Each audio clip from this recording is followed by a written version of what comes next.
chapter 9 of 1 Corinthians, and in this section that goes really from chapter 8 through the end of chapter 10, dealing with the idea of Christian liberty and how we decide the choices that we make when it comes to those gray areas of life. The Bible does give us a great many specifics. This is what you need to do. This is what you need to stay away from. This is how you live for God one way or the other. But it doesn't give us every single answer we could ever have. It doesn't talk about every single topic. And so it gives us these principles to live by in those gray areas. How can we exercise our Christian freedom in those areas that the Bible doesn't specifically give us the answer to? And so Paul in chapter 8, as we saw 2 weeks ago now, starts out by saying, when using your Christian liberty, make sure that it is being driven by your love for those around you. Whether you're eating meat sacrificed to idols or not, whether that bothers you or not, make sure that you are looking at the people around you.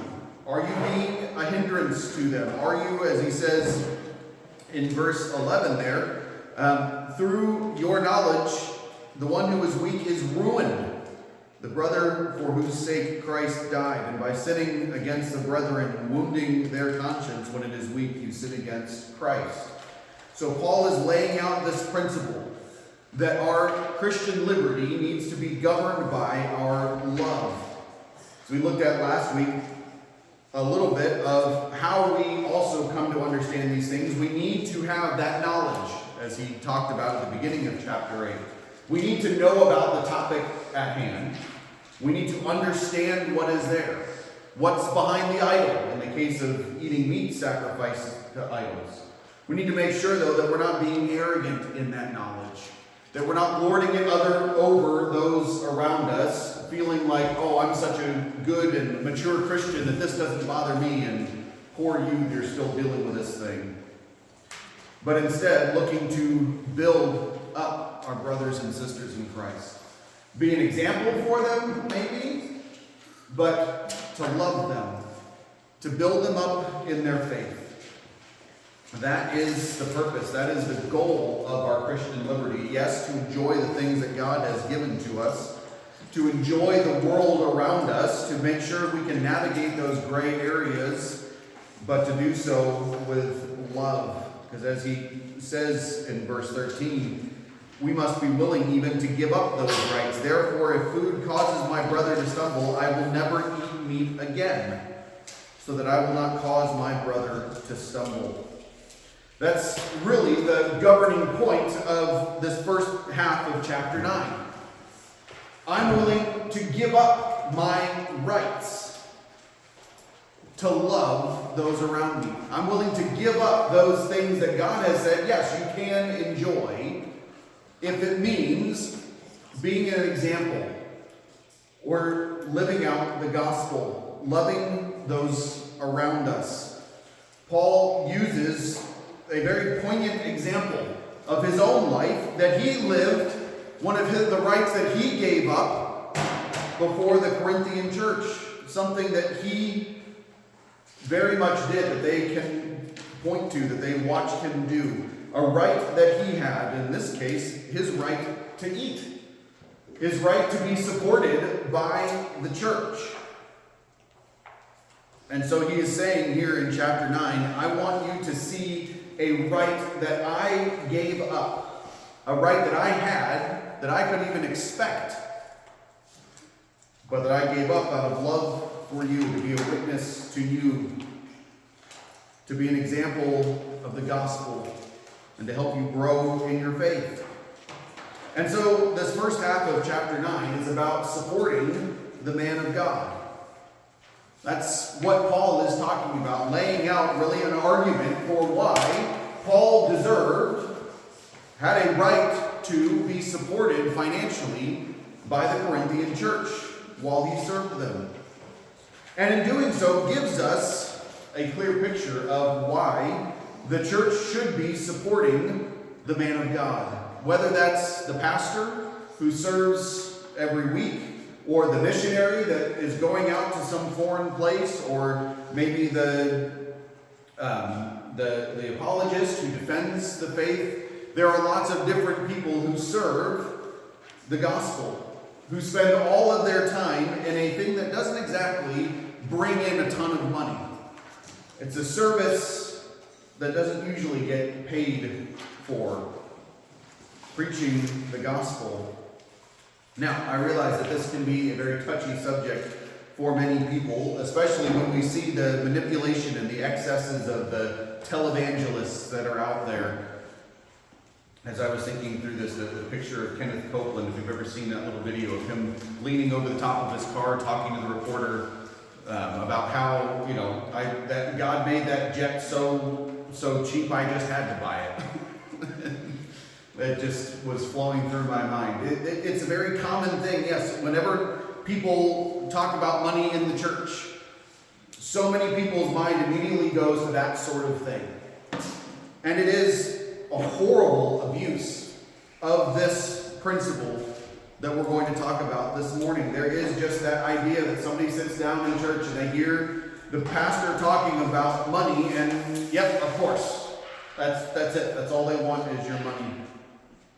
Now, it is very true that Paul warns about this same thing, that there will be false teachers who come into the church who see, as he says in 1 Timothy chapter 6, religion as a means of gain.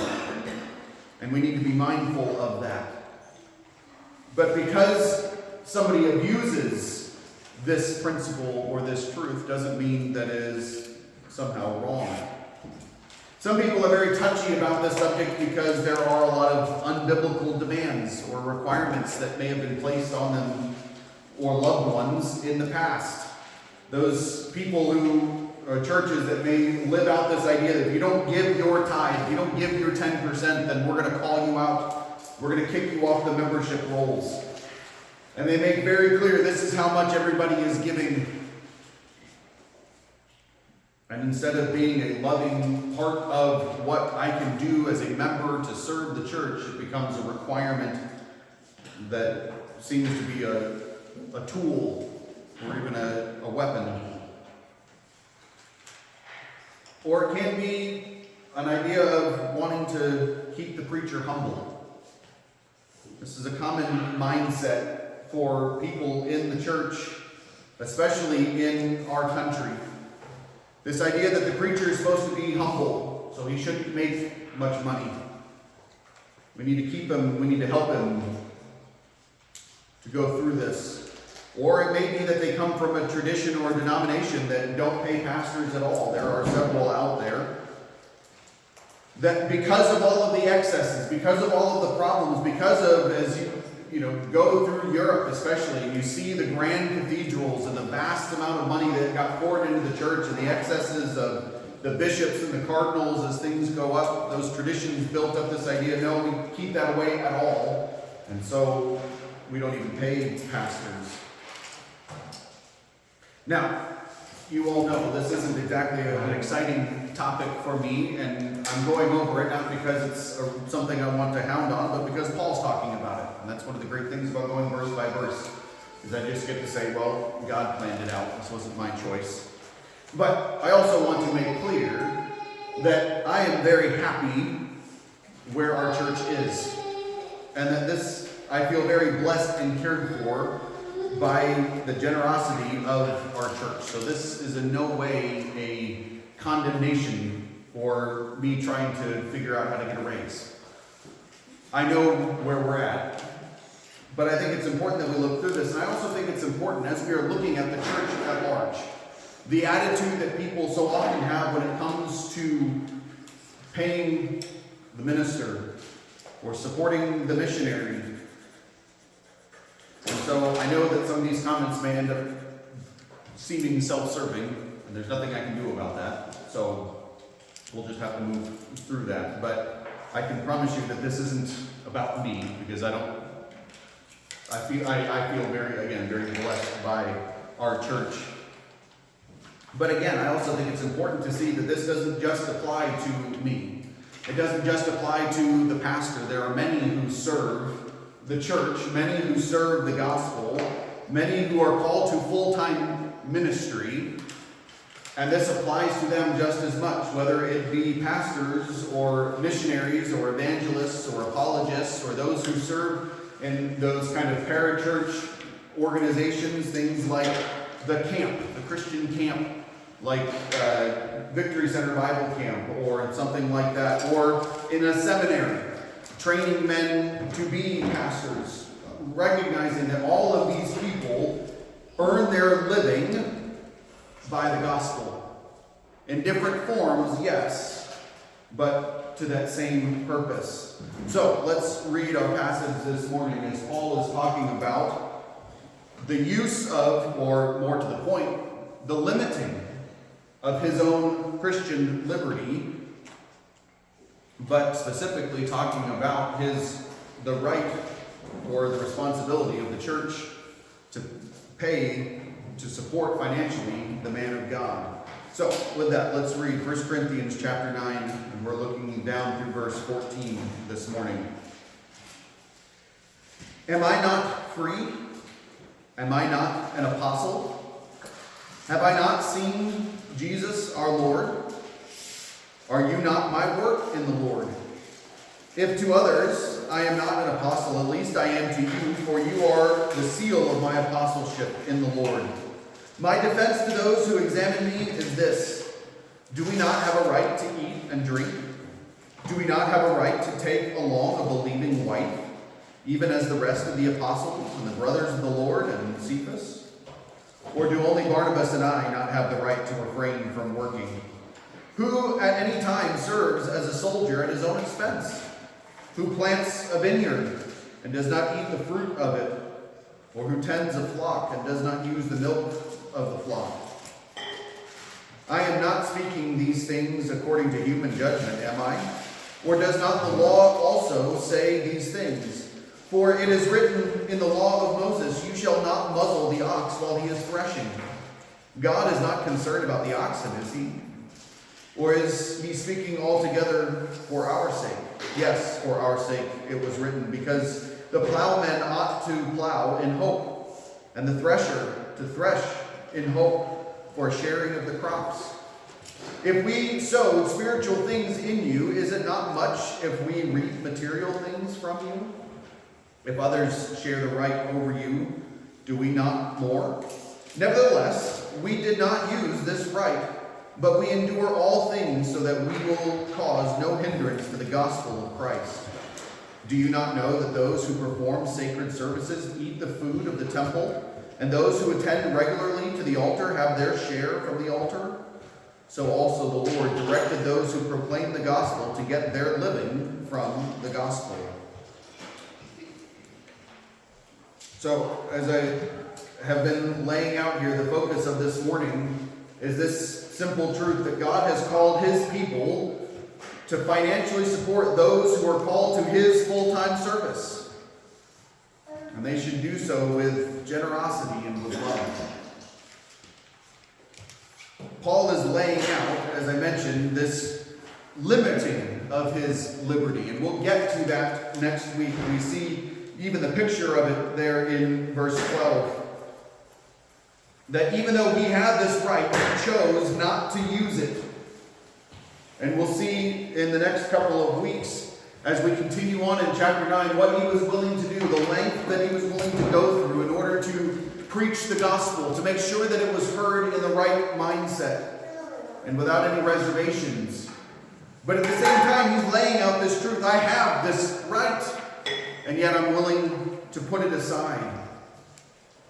So he starts in chapter 9 saying, am I not free?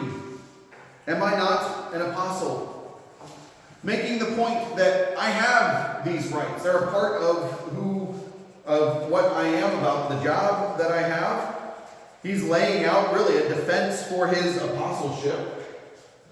Am I not an apostle? Well, why is he saying that? Well, there were some who were questioning that fact.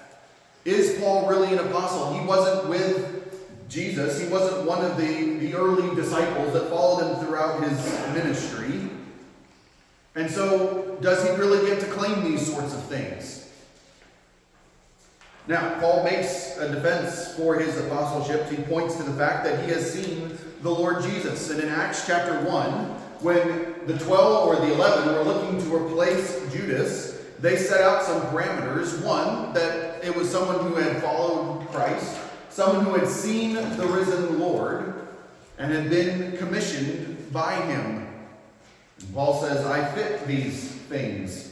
I had seen the risen Lord. He saw him on the road to Emmaus, or on the road to Damascus, when he was heading to persecute the church there. And Jesus appeared to him, calling him to service. He saw him several other times, several other examples of seeing Jesus come to him and give him specific instructions, including his apostleship, sending him out to preach to the Gentiles. Paul was an apostle, and he's defending that fact. But more than just defending that apostleship, I think he's making a point. Look at the level of ministry that I was called to. Not in a boastful way, not in a bragging way, but saying, look, even if an apostle has this right and is willing to not use it, how much more so should you be willing to limit your rights, your entitlements, out of love for those around you? And then he says in verse 3, my defense to those who examine me is this. Essentially, if you don't believe me, if you don't think that I've lived this out, if you don't think that this is a principle that I am living as an example before you, let me show you. And he talks about his rights, so to speak. His right to eat and drink. I mean, that's a pretty simple one. Pretty straightforward. A right to eat and drink. It's more than just, yes, you get to have food, but as an apostle, as a minister of God, he has the right to be provided for. And that provision comes not from the world who don't care about the gospel, not from the world who has no reason to be involved or to be invested, but from the people of God. A foundational truth. Just eating and drinking, and that needs to come from God's people. And it goes further than that. It's not just the ability for Paul to eat, but also to have a believing wife. Now, Paul had chosen the status of singleness, whether because he lost his wife earlier on or he was never married. But in either case, he didn't have a wife. But he's saying, I have that right. And for her to be provided for as well. Now, he specifies taking along a believing wife. The Greek there is actually to bring along a sister as a wife. And the idea is to have a wife who is a part of the church, to have a wife who is a part of, to be a follower of Christ. And we see that as a requirement for the elders and for the deacons later on. But the idea there, it says not just to have one, not just to be married, but to take along. And that is the idea of to have in one's company. Do I not have a right to have a wife and for her to be provided for as well? I think it's important to recognize that the wife of the minister of the gospel, the wife of the one who is being provided for, is not another pastor, but the wife of that minister. Often you will hear of churches who essentially treat the pastor as a 2-for-1 deal. We get not just the man who has the seminary training, but his wife who is also going to be working full-time, but she doesn't get paid. And sometimes the churches can get, oftentimes when the church does get a pastor, they get a woman who comes along who is supporting in her husband's ministry and can and often are especially gifted in some of those more prominent ministry roles. Things like counseling or administration or teaching, things like Sunday school or Bible study. It takes a lot, CJ will tell you, though she's not here this morning, to be the wife of a pastor. And when I was in seminary, they had a whole program called Seminary Wives. Every Wednesday, sitting and teaching the ladies, this is some of the things that you're going to go through, some of the things that you're going to experience, and help to prepare them. But one thing that should not be expected is that she, the wife of the pastor, is to serve full time, especially without getting paid for it. It's not her job. Her job is to support her husband, to be the pastor's wife, to be the one in the home who raises the children and focused on them and providing for the needs of her husband in whatever form that may take. So it should never be expected that she goes above and beyond what any member of the church should be a part of. She's the pastor's wife. She's supposed to do it. Should never be the mindset of anyone in the church. Other than the job, of course, of being a wife to that minister. And the same goes for the wives of elders or deacons or missionaries. They may be gifted in certain areas and can be a great help to the ministry of their husband, but they may not be. And their primary job, again, is to be a wife to their husband, to be the woman in the home, not necessarily another unpaid or expected volunteer for every bit. In fact, it's a great way to burn out a man serving in ministry. To put whether that's a full-time minister or even a lay elder or deacon, is for the church to put so much demand on his wife that they're both getting burnt out. So, what are Paul's reasons for expecting this? He gives a couple of reasons, a couple of things to lay out why the church should support the minister of the gospel in whatever sense that may be. And he starts out with the simple truth that this is customary. Just look at, this is simple logic, simple reasoning, and we see it everywhere. The soldier doesn't serve at his own expense, does he?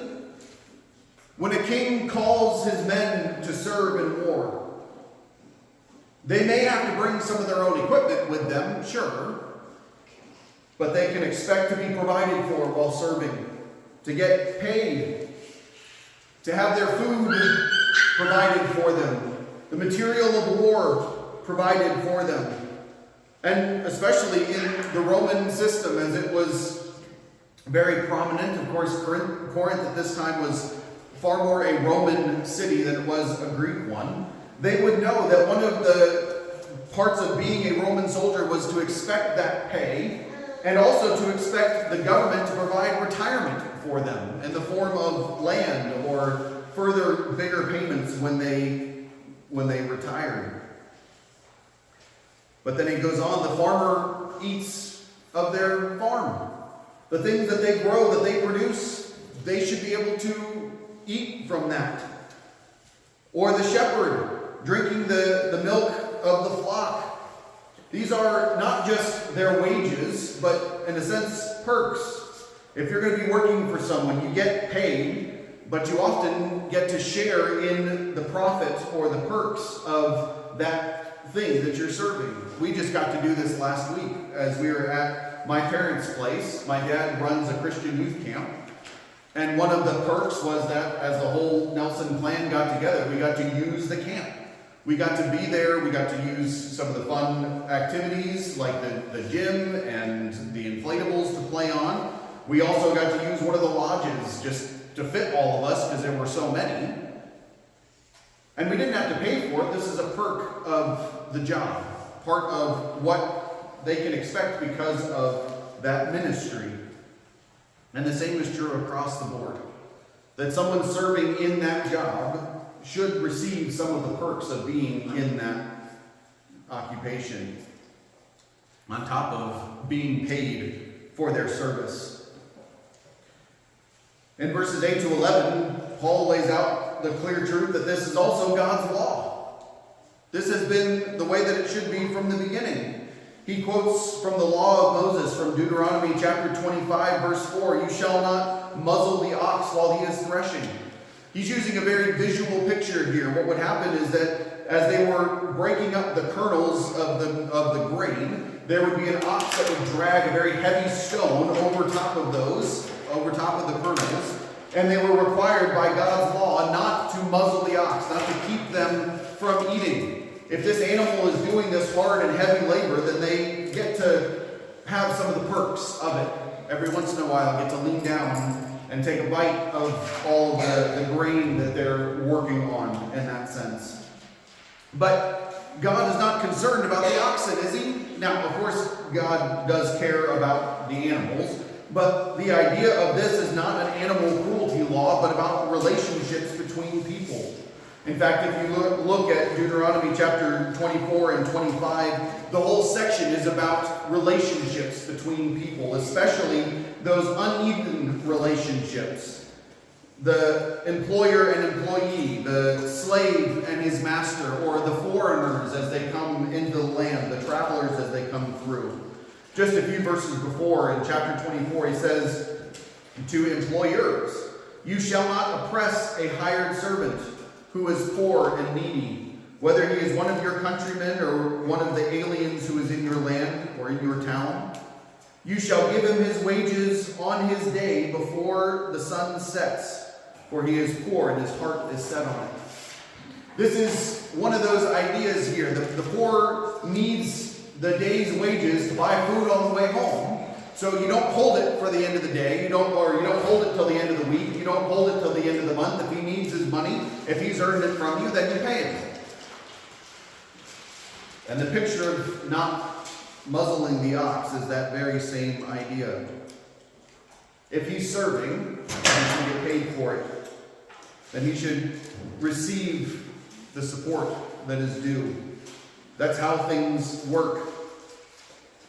And I think he goes on to say that there's an encouragement here.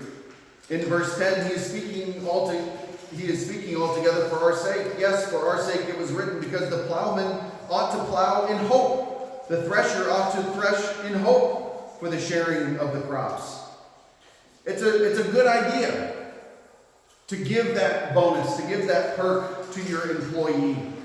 In 1 Timothy chapter 5, Paul tells Timothy in verse 17, "The elders who rule well are to be considered worthy of double honor, especially those who work hard at preaching and teaching. For the scripture says, 'You shall not muzzle the ox while he is threshing, and the laborer is worthy of his wages.'" The idea here is not especially if there is a man of God, an elder, a minister of the gospel, whether that is a pastor or an evangelist or a missionary, if they're doing well, then pay them extra. The word honor there literally means payment. It's not just this idea of give them respect, though it can have that idea. The primary use of that word is more of what is due, the value, the payment, the compensation for service. And especially within a ministry situation, the idea, the mentality that exists in many churches is we need to keep the pastor humble. Keep him relying on God. We can't give him too much, or else it'll start going to his head. And I can tell you from experience, all of the people drama, the counseling, the living in the fishbowl, or if you're a missionary, being away from family and friends, serving in a different culture, in a different language, spending years ministering and maybe seeing very little work. It's a difficult job. One of the reasons why, one of the requirements for the elder in 1 Timothy chapter 3 is that they must aspire to the position. We should never force a man to be an elder in a church, because if he doesn't want it, don't be there. It's humbling, hard work, often very unrewarding in many ways, to see years of investment in an individual or in a family come to nothing. To faithfully serve for decades and see no real fruit, as the world might describe it. in converts or in changed lives. Ministry often doesn't give the satisfaction of being able to sit back and see there's a field that's been fully sown and harvested. Or to see, yes, I built the deck and it's done and I can look at my finished work. You just have to think of somebody like Jeremiah, the prophet called by God, called to serve, called to preach, but told no one's going to listen. In fact, I would argue that if you really want to know the heart of the servant of God, don't make him live on nothing. Give him extra and see what he does with it. Where your treasure is, there your heart will be also. If you don't have any treasure, what are you going to do? But if you've got extra, beyond your needs, now things are revealed. Is he going to invest it in the stock market to make more money? Is he going to build up his future, his retirement, make sure he's got something to retire on and finish early? Is he going to spend it on extravagance? Is he going to reinvest it into the kingdom, give it to another ministry or another minister? Is he going to give it to the poor? Rather than keeping the preacher humble by giving him just enough to eat and drink, give him extra, see what he does with it. Reward those who work hard.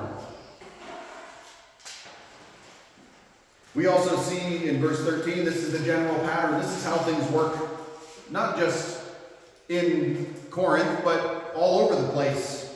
We see the Jewish priests and the Levites gain their income by serving in the temple. They got a portion of the sacrifices that were made. They took a portion of the money that was brought. And the same worked for the pagan priests that had a very similar system we talked about in the meat sacrifice to idols. Some of it went home with the person who brought the sacrifice. Some of it was burned, but a portion of it was taken by the priests for them to eat or to sell and to use the proceeds of that sale. This is how things often work. The one who comes to worship, in whatever form that may be, supports financially the one who is serving in that temple. That's how things work in the world. And no small point that he makes in verse 14, Jesus commanded it. The Lord directed those who proclaim the gospel to get their living from the gospel. Now, we don't have a direct quote from Jesus saying this, whether this was something that was taught and simply not recorded in the Gospels, or if he's referring to something like Luke chapter 10, where Jesus sends out the 70. And in verse 4 tells them, carry no money belt, no bag, no extra shoes, and greet no one on the way, meaning don't take money from people on the way there. But whatever house you enter, first say, peace be to this house. And if a man of peace is there, your peace will rest on him, but if not, it will return to you. And stay in that house, eating and drinking what they give you, for the laborer is worthy of his wages. And do not keep moving from house to house. So as he was sending out the 70, he was telling them, very much so, to earn your wages. Earn your food and drink through the preaching of the gospel.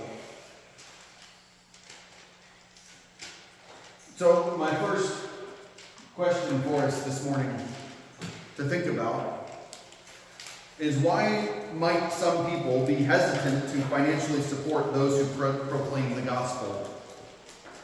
On the other side of that, why might some be very eager to pay them a lot? And I think there can be good and bad reasons for both. So,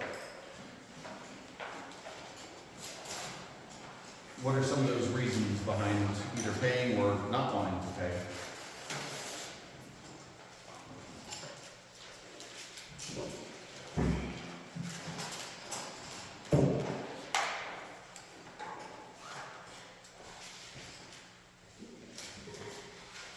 I think for the second part of that question, sometimes that's a relevant passage to that.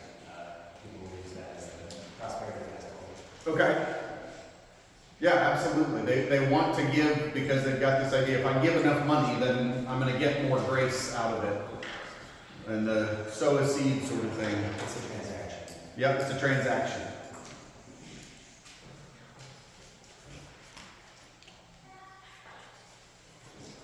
Maybe they're just gonna be like too scared to, know if they actually, what they're about to say might be wrong about the gospel.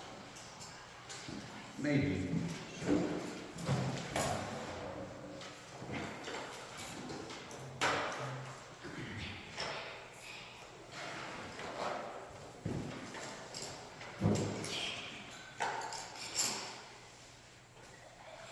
I don't know, I'm curious, has anybody ever had or a conversation with somebody about that, somebody being uncomfortable with financially supporting the pastor or something like that, or paying them too much?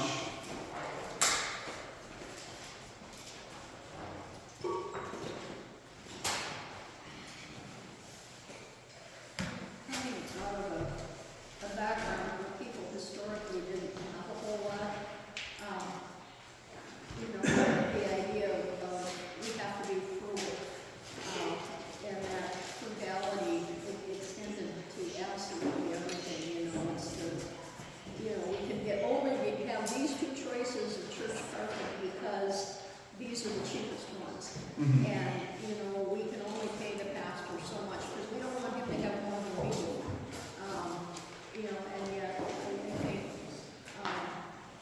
for a lot of years, probably this church, we didn't have people that had a college education. I don't think recognized the value of it and the cost of it, that most pastors that have been to the seminary, you gotta look at some equivalent costs, or equivalent salaries of people with that level of education. And I think maybe in rural America especially, at least in the past, that hasn't been the case. We've been hesitant to do that. Yeah, and I think that's fair. I think there's good reasoning behind that as well. So it's not just the fear side of it, but there's also, okay, we need to make sure that we know where we're at as a church. We don't have a lot of finances. We don't have a lot, so we can't afford to pay a lot. But then there can also be that, why should he have more than us if we're already struggling? Are we supposed to be setting a good example for us to follow? Yeah. To drive the cheapest grade of you? Absolutely. Keep them humble. I think you're doing a pretty good job. Do what? I think you're doing a pretty good job. You're not buying brand new cars. You don't trade every year. No. I know people that have been hesitant to give to their church, but, have no problem supporting missionaries directly. I think that might be some idea that they'd rather see their money go directly to something they support. Where just giving money to their church is a little bit vague, and they might feel like, oh, it's just paying people's salaries. As you pointed out, that's equally important. Yeah. So why do you think is it just the vagueness of I don't know where my money is going? If I give it straight to this missionary, I know that it's going straight to him. But if it's just going to church, am I paying for the carpet, or am I paying the pastor, or where's my money going to? Do you think that's the problem? I think so. I'm really talking to people about it, but I've heard them say that maybe it was someone that they went to school with, or they have a personal interest in supporting the community.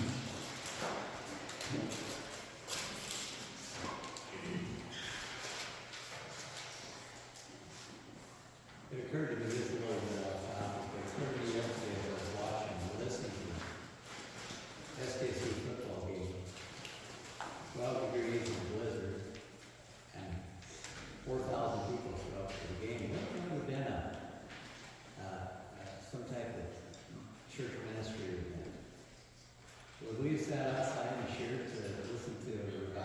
message. I'm not against it, but I'm just thinking, how dedicated are we? Yeah, and I think the whole COVID 2020 is so much an example of that, and I heard lots of people mention, you know, that from a pastoral perspective, a ministry perspective, people don't want to come to church because they're afraid, and yet they'll go to the football game, or they'll go to the restaurant or the bar, but church, no, we don't, we can't be too close to people, and yeah, it makes you go, well, where your treasure is, there your heart and your seat is going to be. So, that idea, again, the double honor that Paul talks to Timothy about is not just respect, though that definitely has an idea behind it, but is the idea of value, of worth, of pay or compensation for service. So what are some other ways, other than financially, that we can give that double honor to those who work hard in preaching the gospel, whether that is in ministry within the church, or again, something like the camp director, something like Victory Center Bible Camp, or the missionary that is serving, or, and I think the Olsons are a good example. They're not over and hungry right now, but that doesn't mean that they're not working hard in ministering for the gospel, in serving the ministry, the organization that they're at. So what are some other ways other than just financially that we can give that double honor?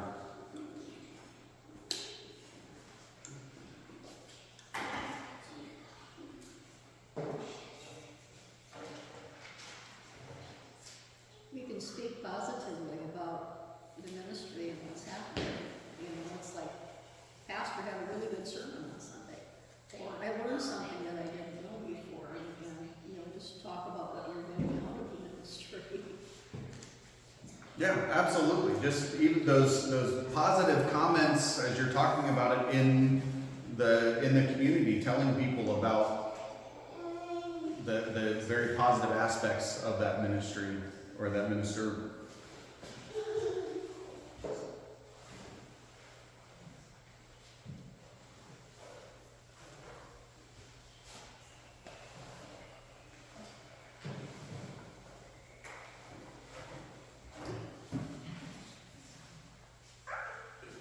Just expressing their thanks for that. Sorry, say again. Just expressing their thanks for their willingness to do that. Yeah. I think that's something, especially in for missionaries or something like that, is they're serving in an area that maybe there aren't any other believers. That not just sending them a little bit of money, but also expressing our thanks, our gratitude for the service that they are giving in a place that we either couldn't or wouldn't go. I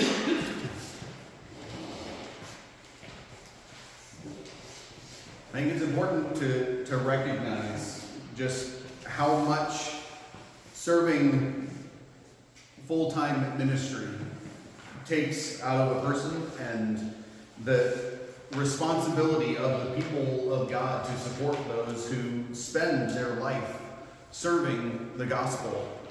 Whether, again, it's in the church, specifically as a pastor or an elder, or in a missionary perspective, or in one of those parachurch organizations, to not see it, to not treat it with, not treat them with, oh, you're just in this for the money, or we got to keep them humble, but to recognize the joy that's there. I was just talking with my brothers this last week. My older brother and his wife have been very involved in different ministries over the years, and my sister-in-law is the kind of super type A personality that could be making hundreds of thousands of dollars if she was in the business world, but she directs all of that into a ministry.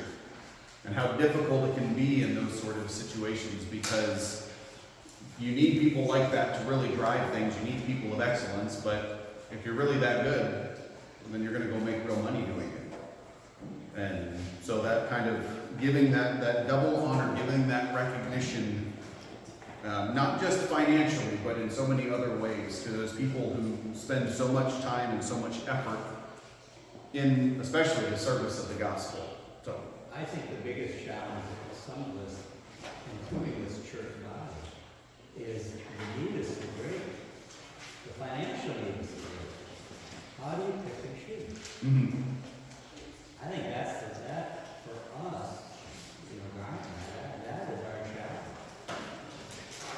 yeah, absolutely. And that's with the internet, all we have is more opportunity to learn about all of the needs and all of the things. And I think that's absolutely a part of, how much do we give where, because there's so many other places and things that we could be giving to. So that's, I think, a good point as well.